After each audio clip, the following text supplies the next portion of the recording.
ایسا نہیں ہے کہ کوئی جو ہے اسے دولت کی بدہضمی ہو رہی ہو اور کوئی وہ ہے کہ جو بھوکا مر رہا ہو، ایسا نہیں ہے۔ دیکھو ہمارے ہاں انسانی شرافت، انسانی عزت، انسانی پریسٹیج اور انسانی حقوق بہتر سے بہتر شکل میں موجود ہے، حریت ہے، آزادی اظہار رائے ہے، سب کچھ ہے۔ یہ کام اگر وہ امت کرے تو اس سے زیادہ خوش نصیب کوئی نہیں۔ پھر دنیا میں اس کو غلبہ ہوگا، دنیا کے خلافت اس کو دی جائے گی، دنیا کی امامت اس کو دی جائے گی، دنیا کی قیادت اس کو دی جائے گی۔ جیسے کبھی اقبال نے کہا تھا کہ سبق پھر پڑھ شجاعت کا، عدالت کا، صداقت کا، لیا جائے گا تجھ سے کام دنیا کی امامت کا۔ لیکن پھر وہی سبق پڑھنا پڑے گا جو صحابہ کرام نے پڑھا تھا۔ جب صحابہ کرام نے وہ سبق پڑھا تھا تو دنیا کی امامت اللہ نے ان کو عطا کی تھی کہ نہیں کی تھی؟ اگر تو اس کے مطابق عمل ہے تو ان سے زیادہ اللہ کو محبوب کوئی نہیں، اور اگر طرز عمل برعکس ہو جائے، کہیں کچھ اور کریں کچھ اور، کہیں یہ کہ قرآن پر ہمارا ایمان ہے اور اس کے قانون کو نافذ نہ کریں، کہیں یہ کہ ہماری تو محبوب ترین شخصیت محمد ہے اور ان کی سنت کے اوپر عمل نہ کریں صلی اللہ علیہ وسلم، قرآن نے جس شے کو حرام کیا ہے اس پر اس کا استعمال کر رہے ہیں۔ اگر طرز عمل یہ ہو اور یہ طرز عمل اس حد کو پہنچ جائے کہ دنیا تانے دے یہ مسلمان، کہاں اسلام دنیا میں ہمیں دکھاؤ، کہاں اسلام؟ یہ مسلمان کیا اسلام پر کاربند ہے؟ جارج برنارڈ شاہ نے کہا تھا کہ میں جب قرآن پڑھتا ہوں تو محسوس کرتا ہوں اس سے بہتر کتاب کوئی ممکن نہیں، لیکن جب مسلمانوں کو دیکھتا ہوں تو محسوس کرتا ہوں ان سے زیادہ ذلیل قوم دنیا میں کوئی نہیں۔ یہ کنٹراسٹ ہے جو ہم اپنے وجود سے پیش کر رہے ہیں۔ کیا اس کی وجہ سے لوگ اسلام کی طرف راغب ہوں گے یا اسلام سے متنفر ہوں گے؟ کیا ہمارا منہ ہوتا ہے ہم باہر جاتے ہیں؟ اسی لیے ہم تو تبلیغ، میں تو کم سے کم وہاں جا کر جو مسلمان کھوئی ہوئی بھیڑیں ہیں امت محمد صلی اللہ علیہ وسلم کی، انہی کو ریکلیم کرنے کی کوشش کرتا ہوں، جیسے کہ حضرت مسیح نے کہا تھا میں تو بنی اسرائیل کے گھرانے کی کھوئی ہوئی بھیڑوں کی تلاش میں آیا ہوں۔ میرا منہ نہیں ہے کہ میں وہاں کسی امریکن سے بات کروں، وہ یہ کہے گا تم اپنا گھر تو سنوارو، فزیشین ہیل تھائی سیلف۔ تم ایک چھوٹا سا ملک نہیں چلا سکتے، تم نے اس کا بیڑا غرق کر کے رکھ دیا ہے، تم نے اسے کورٹ آف وارڈ بنوا دیا ہے آئی ایم ایف کا۔ ہاں یہاں تو گھڑی گھڑی جو ہے قرقمین آتے ہیں آئی ایم ایف کے اور ورلڈ بینک کے قرقی کرنے کے لیے، ہر روز ایک نئی قرقی ہو رہی ہے، ہر روز جو ہے آج پھر گاڑیوں کا کرایہ بڑھ رہا ہے، بجلی کا کرایہ بڑھ، قرقی ہو رہی ہے۔ عوام کے اندر جو بھی راستہ رہ گیا اسے بھی چوسنے کا اور کشید کرنے کے لیے ایک حکومت کو گرا دو وہ تو بدنام کر دی گئی، دوسری حکومت لے آؤ اس کے ہاتھ میں کچھ کام کروا لو، وہ بدنام ہو جائیں گے تو ان کو بھی ہٹا دینا۔ ان کا کیا کھیل ہے؟ یہ کھیل کھیلتے رہیں گے اور اس میں یہ ہے کہ اپنی قرقیاں کرتے چلے جائیں۔ یہ حال اب کیا میرا منہ ہے کہ میں جا کر وہاں بات کروں؟ تم اپنے گھر کو دیکھو، تم اپنے ملک کو دیکھو، ایک وہ ہے جنہیں تصویر بنا آتی ہے، ایک تم ہو کہ لیا اپنی بھی صورت کو بگاڑ۔ ایک ہی ساتھ تم آزاد ہوئے تھے، ہندو بھی تھے کہ نہیں تھے؟ انہوں نے اس ملک کو بنایا ہے، اپنی معیشت کو، اپنی اکانومی کو اپنی بنیادوں پر، اپنے پاؤں پر، اپنے پیروں پر کھڑا کیا ہے۔ آج جو ہے وہ ایک منی سپر پاور بن چکا ہے، اور وہ کہ ڈرتا تھا پاکستان دو طرف سے ہمیں جو ہے قابو میں کر لے گا۔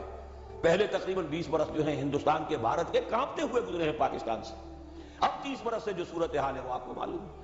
تو صورت یہ ہے کہ جب کوئی قوم جو امت مسلمہ ہو یہ طرز عمل اختیار کرتی ہے تو عذاب اس پر آتا ہے۔ بڑی کڑوی بات ہے، آج عذاب کفار پر نہیں آ رہا، وہ تو اللہ تعالیٰ ان سے آخرت میں نبٹ لے گا، اور آخرت تو ہے ہمیشہ کی، بڑا سو عذاب تو وہی کا ہے۔ وَلَعَذَابُ الْآخِرَةِ أَكْبَرُ لَوْ كَانُوا يَعْلَمُونَ۔ دنیا میں کفار پر عذاب آتا تھا جب کوئی رسول بھیج دیا جائے، اب رسول آئے گا نہیں، ایک ایکسیپشن ہے وہ بعد میں بتاؤں گا، لیکن اب دنیا میں جو عذاب آتا ہے وہ مسلمان امت پر آتا ہے۔ اب اس کو چونکہ بات بہت کڑوی ہے، تھوڑا سا میں اس کے اندر آپ کے لیے سمجھنا، حلق سے اتارنا اس کڑوی گولی کا آسان کر دوں۔ دیکھیے ہم سے پہلے بھی ایک امت مسلمہ تھی کہ نہیں؟ ہماری عمر جو ہے امت مسلمہ کی حیثیت سے ابھی 1400 برس ہوئی ہے، 1417 سن ہجری چل رہا ہے نا، اس میں آپ اور حضور کی بعثت 12 برس اور، تو 1430 برس سمجھیے، اس لیے کہ اس وقت جب سے کہ وحی کا آغاز ہوا ہے، یہ ہماری کل تاریخ ہے، ابھی 1450 برس نہیں ہوئی۔ ہم سے پہلی جو امت تھی 2000 برس تک اسی مقام پر فائز رہی، وہ کون تھے؟ بنی اسرائیل، وہ موسیٰ کے امتی تھے، ہم محمد کے امتی ہیں، علی نبینا و علیہ الصلوۃ والسلام۔ انہیں تورات دی گئی تھی، ہمیں قرآن دیا گیا ہے۔ نبی ہونے کے اعتبار سے افضل ترین نبی، رسول ہونے کے اعتبار سے اکمل ترین رسول، کتاب ہدایت ہونے کے اعتبار سے جامع ترین کتاب، نوع انسان را پیام آخری، حامل رحمت للعالمین۔ یہ اپنی جگہ تقابل ہے، لیکن ایک اور اعتبار سے دیکھیے، عمر اس کی طویل تھی 2000 برس، ہماری ابھی 1400 برس ہوئی، اور دوسری بات اس امت میں 1400 برس تک کوئی وقت ایسا نہیں گزرا کہ کوئی نبی موجود نہ ہو، سینکڑوں نبی آئے۔ شروع ہوئی ہے 1400 قبل مسیح میں، جب تورات دی گئی حضرت موسیٰ کو، اور آپ کو معلوم ہے اس وقت 2 رسول تھے، موسیٰ بھی اور ہارون بھی علیہ السلام۔ پھر حضور کی حدیث بخاری شریف میں موجود ہے، کانت بنو اسرائیل تسوسہم الانبیاء کلما ہلک نبی خلفہ نبی۔ بنی اسرائیل کی سیاست اور حکومت جو ہے انبیاء کے ہاتھ میں ہوتی تھی، جب بھی کوئی نبی فوت ہوتا تھا دوسرا نبی اس کا قائم مقام، اس کا جانشین ہو جاتا تھا، جیسے داؤد کے بیٹے سلیمان۔ آخری جو نبی آئے ان کے ہاں وہ حضرت مسیح، اور ان کے ہم عصر حضرت یحییٰ علیہ السلام۔ تو یوں سمجھیے 2 سے شروع ہوا، 2 پر ختم ہوا، موسیٰ و ہارون، عیسیٰ و یحییٰ، درمیان میں 1400 برس، اور کوئی وقت ایسا نہیں ہے جب کہ کوئی نبی موجود ہو۔ کیسی امت تھی! اسی لیے میں نے آپ کو بتایا، قرآن مجید میں سورہ بقرہ میں 2 جگہ فرمایا ہے، یا بنی اسرائیل اذکروا نعمتی التی انعمت علیکم وانی فضلتکم علی العالمین۔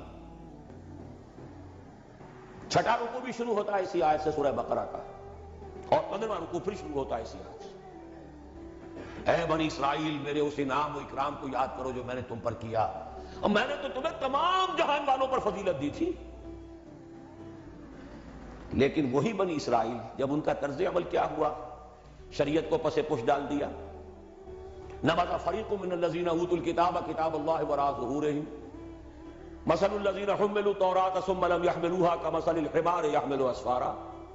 کتاب سے ناطہ توڑ لیا، بس اس کو مقدس کتاب بنا کر رکھ دیا، نہ پڑھنا، نہ سمجھنا، نہ اس پر عمل کرنا، جیسے ہم کرتے ہیں۔ ایصال ثواب کی محفلوں میں کام آتا ہے، یا بچیوں کو وہ جہیز میں دینے کے کام آتا ہے، یا قرات کی محفلیں ہوتی ہیں، مقابلے ہوتے ہیں۔ اللہ خیر صدہ قرآن مجید سے ہمارا کیا سروکار رہ گیا ہے؟ بہایا کشترا کارے جزی نیست کہ از یاسی نے وہ آسا مبیری۔ عیاشیاں کرتے تھے، بدماشیاں کرتے تھے، غلط کام کرتے تھے، لیکن انہیں خیال یہ تھا کہ ہم چونکہ ابراہیم کی نسل سے ہیں، موسیٰ کی امت میں سے ہیں، نحن ابناء اللہ واحباؤہ، ہم تو اللہ کے بیٹوں کے مانندے بڑے چہیتے ہیں۔ اسی پر اللہ نے فرمایا فَلِمَ يُعَذِّبُكُمْ بِذُنُوبِكُمْ بَلْ أَنْتُمْ بَشَرٌ مِّمَّنْ خَلَقَ۔ ایسے ہی تم چہیتے اور لاڈلے ہو تو اللہ تعالیٰ تمہیں عذاب کیوں دیتا رہا ہے؟ تمہیں نیبوکڈنیزر کے ہاتھوں پٹوایا 600 قبل مسیح میں، یوں سمجھیے تقریباً وسط میں آتا ہے یہ معاملہ۔ 1400 قبل مسیح میں تورات دی گئی، اور سمجھیے کہ ایک مسیحی میں حضرت مسیح آ گئی ہے 30 سن عیسوی میں، ان کے درمیان تقریباً وسط میں اشیریوں کے ہاتھوں پٹوایا اور بابلیوں کے ہاتھوں پٹوایا۔ بخت نصر جس کو کہتے ہیں، نیبوکڈنیزر، 6 لاکھ یہودی اس نے قتل کیے یروشلم میں، 6 لاکھ کو قیدی بنا کر لے گیا، ہیکل سلیمانی گرا دیا گیا جو کہ ان کا کعبے کے درجے میں تھا، اور یہ کہ کوئی ایک متنفس نہیں بچا یروشلم میں، کوئی 2 اینٹیں سلامت نہیں گئی۔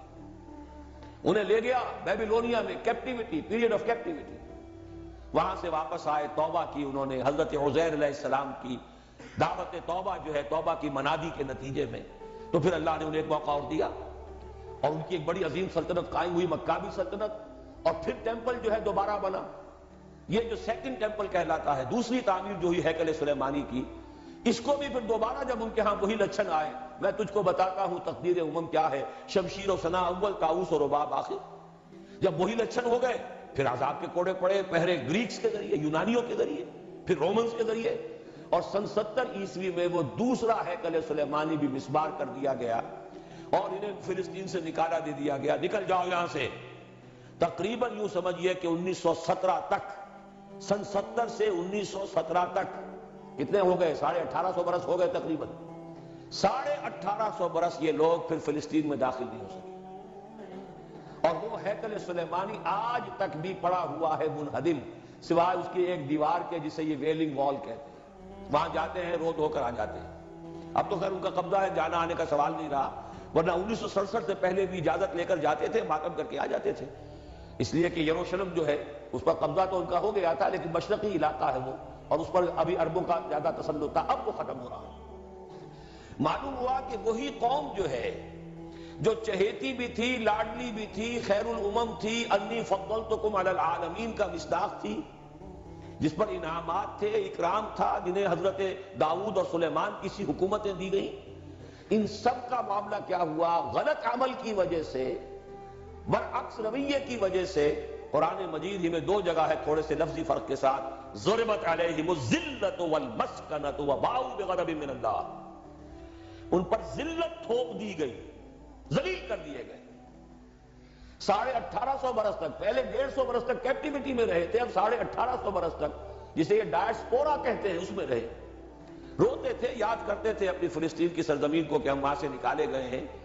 وہ بھی حضرت عمر نے اجازت دی تھی جا کر، جبکہ یروشلم جو ہے ہینڈ اوور کیا ہے وہاں کے عیسائیوں نے، حضرت عمر کے حوالے کیا ہے رضی اللہ تعالیٰ عنہ، تو حضرت عمر نے انہیں آ کر زیارت کرنے کی اجازت دی، ورنہ زیارت کی اجازت بھی نہیں تھی۔ عیسائیوں نے روکا ہوا تھا، نو جیو کوڈ انٹر جیروشلم، اور وہ جو معاہدہ کیا تھا عیسائیوں نے حضرت عمر سے، یہ ان کی طرف سے شرط تھی کہ آپ یہاں یہودیوں کو آباد ہونے کی اجازت نہیں دیں گے، لیکن کم اینڈ وزٹ، آئیں زیارت کریں اور جائیں، لیکن یہاں آباد نہیں ہوگی۔ یہ قوم جو اونچی تھی، بڑی تھی، فضلتکم علی العالمین تھی، لیکن وہی قوم ضربت علیہم الذلۃ والمسکنۃ وباؤوا بغضب من اللہ، اللہ کے غضب کو لے کر لوٹی۔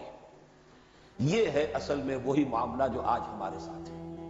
اللہ کا قانون تو غیر جانبدار ہے، وَلَن تَجِدَ لِسُنَّتِ اللَّهِ تَحْوِيلًا وَلَن تَجِدَ لِسُنَّتِ اللَّهِ تَبْدِيلًا۔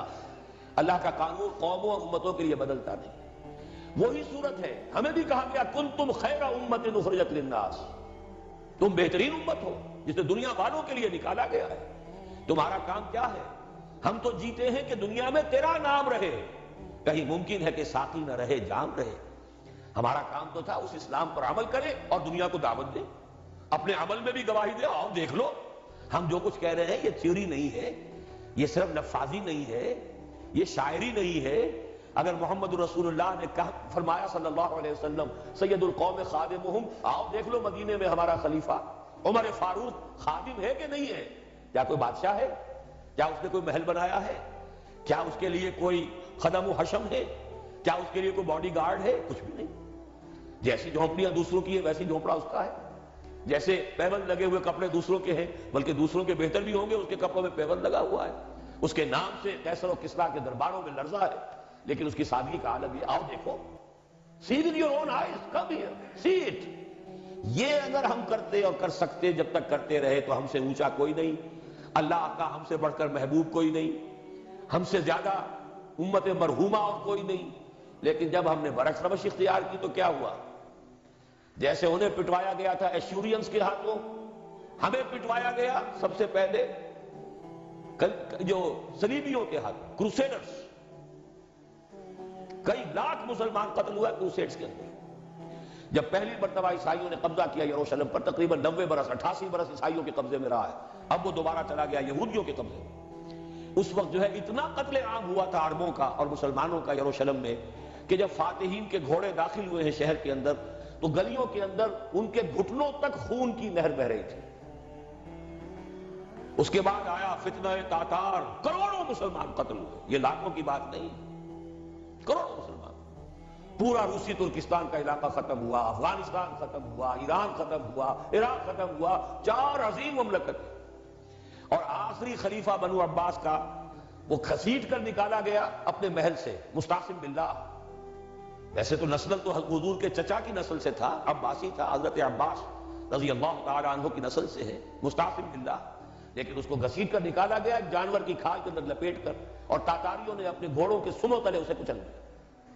وہ دن اور آج کا دن، پھر امت مسلمہ کی قیادت عربوں سے چھین لی گئی۔ اس کے بعد اللہ نے پھر کرم فرمایا، پھر کچھ اولیاء اللہ کے ذریعے سے، کچھ صوفیاء کے ذریعے سے اتنا بڑا معجزہ ہو گیا، جیسا کہ حضرت عزیر علیہ السلام کے ذریعے سے ہوا تھا کہ یہود میں دوبارہ انابت اللہ، توبہ کا جذبہ پیدا ہو گیا۔ ایسے ہی کچھ صوفیاء کرام کے ذریعے سے، نیک لوگوں کے ذریعے سے، اللہ والوں کے ذریعے سے، وہی تاتاری جنہوں نے کروڑوں مسلمانوں کو قتل کیا تھا خود مسلمان ہو گئے۔ ہے آیا فتنہ تاتار کے افسانے سے، پاسباں مل گئے کعبے کو صنم خانے سے۔ پھر غلبہ ہوا، پھر ترکوں کی عظیم حکومت قائم ہوئی، ترکان تیموری، Terken Usmani, Terken Seljuqi, Terken صفوی۔ عرب تو معذور ہو گئے تھے، لیکن ترکوں کی زیر قیادت پھر گریٹ آٹومان امپائر بھی قائم ہوئی۔ اس کے بعد پھر جب وہ ترکوں کے اندر بھی وہی بادشاہت، وہی عیاشیاں، وہی محل بن رہے ہیں، وہی جو ہے توپ کاپی محل جا کر دیکھ لیجئے، وہی عیاشیاں شروع ہو گئی، وہی اللے تللے ہو گئے، وہی ظلم شروع ہو گئے، تو پھر اللہ نے دوبارہ پھر ہمیں یورپی اقوام کے ہاتھوں ذلیل کیا، کہیں انگریزوں کے غلام، کہیں فرانسیسیوں کے غلام، کہیں اطالویوں کے غلام، کہیں ولندیزیوں کے غلام۔ پورا عالم اسلام اس صدی کے آغاز میں پہلی جنگ عظیم کے بعد پورا عالم اسلام غلامی میں تھا، سوائے نجد کا ایک علاقہ تھا کہ نجد میں ابھی تیل برآمد نہیں ہوا تھا، ورنہ سب سے پہلے پنجے وہاں گڑتے، وہاں ریت میں جا کے لینا کیا تھا۔ باقی تو یہ ہندوستان غلام ہے، انڈونیشیا غلام ہے، سب کے سب یہ جاوا، سماٹرا، چلتے جائیے سب غلام ہیں۔ اس کے بعد ایران چاہے براہ راست غلامی نہیں تھی، لیکن انگریزوں کے انتداب میں تھا، کنٹرول انہی کا تھا۔ عراق پر انگریزوں کا کنٹرول تھا۔ اسی طریقے سے یہ ساری جو عرب مملکتیں ہیں یہ انگریزوں کے زیر اثر تھی، اور یہ کہ فرانسیسیوں کے زیر اثر تھی۔ شمالی افریقہ یا فرانسیسیوں کا تھا یا اسپین کا تھا، اور یہ کہ اطالویوں کا تھا لیبیا۔ یہ حال ہمارا ہوا۔ یہ ہے اصل سبب اور یہ ہے معاملہ، جس میں اب میں آخری بات اس موضوع پر کہہ دینا چاہتا ہوں۔ یہ پروسیس بہت جلد ایک بہت بڑی کلائمیکس کو اور بہت بڑی انتہا کو پہنچنے والا ہے۔ وہ انتہا کیا ہے؟ دیکھیے، میں نے جو کہا تھا کہ ایک استثناء ہے، ایک قوم، ایک امت ایسی ہے کہ جس نے اپنے رسول کو رد کیا اور اسے ہلاک نہیں کیا گیا۔ حضرت نوح کی قوم غرق، حضرت ہود کی قوم ختم، حضرت صالح کی قوم ختم، حضرت شعیب کی قوم ختم، آل فرعون ختم۔ یہود وہ امت ہے کہ معزول تو ہو گئی، جیسے ہی حضور آ گئے قرآن لے کر معزول ہو گئے۔ جیسے کوئی ایک منصب ہے، اس منصب سے معزول کر دیے گئے، قتل نہیں کیا گیا، انہیں زندہ رکھا گیا۔ منصب تو اب قرآن آ گیا، محمد رسول اللہ آ گئے صلی اللہ علیہ وسلم، اور کعبے کے گرد ایک نئی امت۔ وَكَذَلِكَ جَعَلْنَاكُمْ أُمَّةً وَسَطًا لِتَكُونُوا شُهَدَاءَ عَلَى النَّاسِ وَيَكُونَ الرَّسُولُ عَلَيْكُمْ شَهِيدًا۔ اگرچہ یہ امت 600 برس قبل قتل اور ختم ہونے کی مستحق ہو چکی تھی۔ کیوں؟ 600 برس قبل آئے تھے حضرت مسیح علیہ السلام، اور قرآن میں بھی ہے اور موجودہ بائبل میں بھی ہے کہ حضرت مسیح کو اسرائیل ہی کی طرف بھیجا گیا۔ صرف سورہ آل عمران میں ہے رسولاً الی بنی اسرائیل، یہ تو صرف محمد رسول اللہ صلی اللہ علیہ وسلم ہے جنہیں پورے عالم انسانیت کی طرف بھیجا گیا، کوئی اور رسول تمام انسانوں کے لیے مبعوث نہیں ہوا۔ اور ابھی بائبل میں موجود ہے کہ میں صرف اسرائیل کے گھرانے کی کھوئی ہوئی بھیڑوں کی تلاش میں آیا ہوں۔ اسی لیے میں نے کہا تھا میں بھی امریکہ وغیرہ جاتا ہوں تو یہ اپنے پاکستانی ہندوستانی بھائی جو ہیں، یہ کھوئی ہوئی بھیڑیں وہاں جا کر جو ہیں وہ گم ہو گئی ہیں، ان گمشدہ بھیڑوں کی تلاش میں۔ تو اس کو اچھی طرح سمجھ لیجئے، حضرت مسیح کی بعثت تھی بنی اسرائیل کی طرف، اور بنی اسرائیل نے نہ صرف یہ کہ ان کو مانا نہیں، بلکہ الٹا اپنے بس پڑتے سولی پر چڑھا دیا، اپنے بس پڑتے۔ اس میرے الفاظ کو نوٹ کر لیجیے، گویا کہ یہ اب اس عذاب استیصال، آخری ہلاکت والے عذاب کے مستحق ہو گئے۔ لیکن یہ پوری انبیاء اور رسل کی تاریخ میں ایک استثناء ہے کہ اس میں جیسے آج کل ہم کہتے ہیں ججمنٹ ریزروڈ، حضرت مسیح کو اللہ نے زندہ اٹھا لیا، یہود کے اوپر لعنت تو کر دی، ختم نہیں کیا۔ سمجھ رہے ہیں میری بات کو؟ سن 70 سے ان پر عذاب آیا، حضرت مسیح سن 33 عیسوی میں اٹھائے گئے۔ سن 70 میں عذاب آ گیا ٹائٹس رومی کے ہاتھوں، وہ ہیکل سلیمانی بھی پھر دوبارہ گر گیا اور انہیں نکال دیا گیا ڈائسپورا سن 70 سے، لیکن ختم نہیں کیا گیا۔ یہ استثناء ہوا ہے۔ کیوں ہوا ہے؟ یہ بات پھر دوسری میری آج کی گفتگو میں بڑی کڑوی بات ہے، بہت کڑوی بات ہے۔ یہ جو دوسری امت جو جس سے کہ میں اور آپ ہیں، اور جو بہترین امت ہے، کنتم خیر امت، یہ جب طرز عمل وہی اختیار کرے گی جو یہودیوں نے کیا تھا، ان کو سزا ان ملعونوں کے ہاتھوں دلوائی جائے گی۔ بات سمجھ لیجیے میری۔ آپ کو معلوم ہے پھانسی کا پھندا کون ڈالتا ہے؟ چوڑا. اور ہندوستان میں مجھے بتایا مولانا امین حسن اصلاحی صاحب نے، وہ مشرقی یو پی سے ان کا تعلق ہے، اعظم گڑھ سے، کہ ہمارے علاقے میں یہ رواج تھا کہ اگر کوئی راجپوت شخص کوئی بہت گھناؤنا جو کام کرتا تھا تو اس کو جوتے لگواتے تھے چمار کے ہاتھوں. راجپوت کے سر پر راجپوت کا جوتا پڑا تو چلیے جوتا تو ہے لیکن ہے تو راجپوت کا، لیکن جب راجپوت کے سر پر چمار کا جوتا پڑتا تھا، جسے انگریزی میں ہم کہتے ہیں to add insult to injury, ایک تو تکلیف ہو رہی ہے جوتے کی اور ایک انسلٹ ہو رہی ہے کہ چمار کا جوتا ہے، تو یہ گویا کہ بدترین سزا ہو گئی. یہ امت جتنی اونچی ہے، جس کے رتبے ہے سوا، اس کی سوا مشکل ہے، جس کا مقام بلند ہے اسی اعتبار سے ان کو پھر سزا بھی سخت ملتی ہے.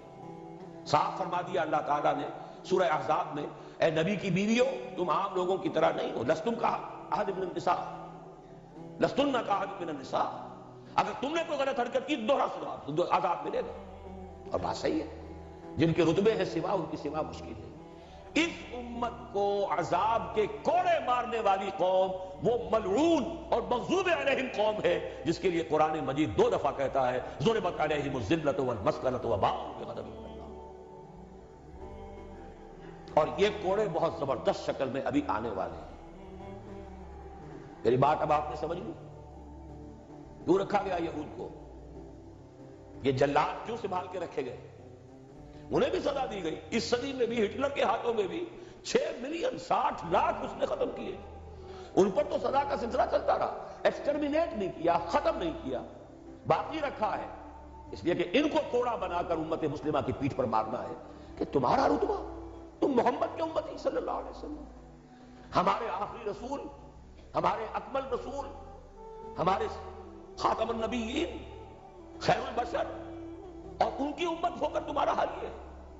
تو تم سزا کے مستحق جو ہو، وہ سزا ہے کہ جو اچھی طرح سمجھ لیجئے ہماری حال جو اس صدی کے آخر میں شروع میں ہوا تھا کہ تمام مسلمان غلام، اس غلامی کے اوپر جو مزید کوڑا تیار ہوا 1917 میں بالفور ڈیکلریشن کے ذریعے سے برطانیہ نے اجازت دے دی کہ یہودی آ سکتے ہیں، اب فلسطین میں آ کر آباد ہو سکتے ہیں،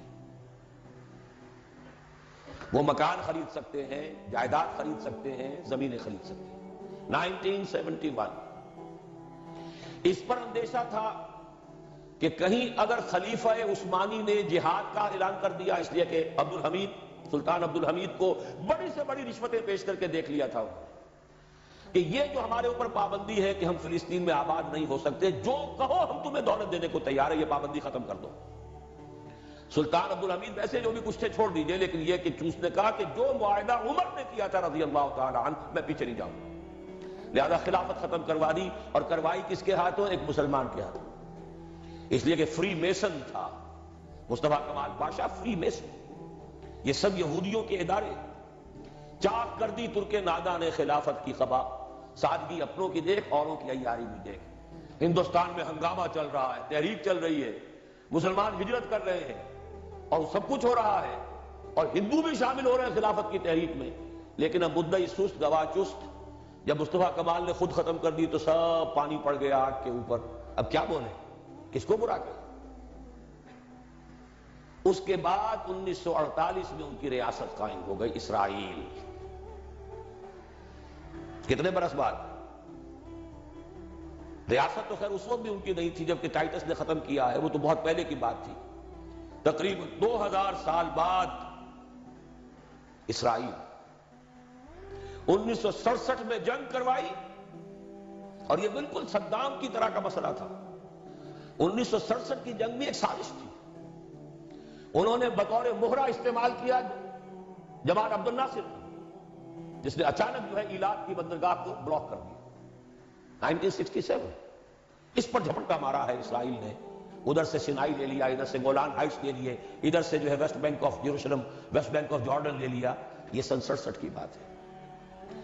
پھر عالم عرب میں ایک ملک ذرا نکلنے لگا تھا کہ شاید ایک کے پاس پیسہ بہت تھا، لیبیا کے پاس، وہ مدد کر سکتا تھا کسی مسلمان ملک کی کہ وہ ایٹم بم بنا لے. 2 ملک ایسے تھے، ایک غیر عرب ایک عرب. عراقیوں کے پاس کچھ صلاحیت معلوم ہو رہی تھی کہ کچھ دانت شاید نکل آئیں، جیسے دودھ کے دانت ہوتے ہیں تو شاید ایٹمی دانت نکل آئیں، وہ برکس ان کا نکالا ہے۔ ایک دفعہ جا کر آپ کو یاد ہوگا ہوائی جہاز گئے اور سب کا تہس نہس کر کے آ گئے، اور وہ سخت جان قوم نکلی، انہوں نے پھر کچھ بنا لیا، تو پھر وہی 100 دام جال، پھر وہ 100 دام جو ہے جال کی شکل بچھا کر، اور جو پھنسایا ہے تو اگلا پچھلا کھایا پیا سارا اگلوا لیا۔ نتیجہ کیا نکلا؟ جنگ خلیج کے بعد اب عالم عرب پورا کا پورا اسرائیل کے سامنے سرنگوں ہے، وہ شاہ حسن ہو یا شاہ حسین ہو، کچھ تو پہلے ہی اپنے تھے، چاہے شاہ فہد ہو اور چاہے حسنی مبارک ہو، اب رہ کون گیا؟ اس سے بڑی ذلت کوئی ہے؟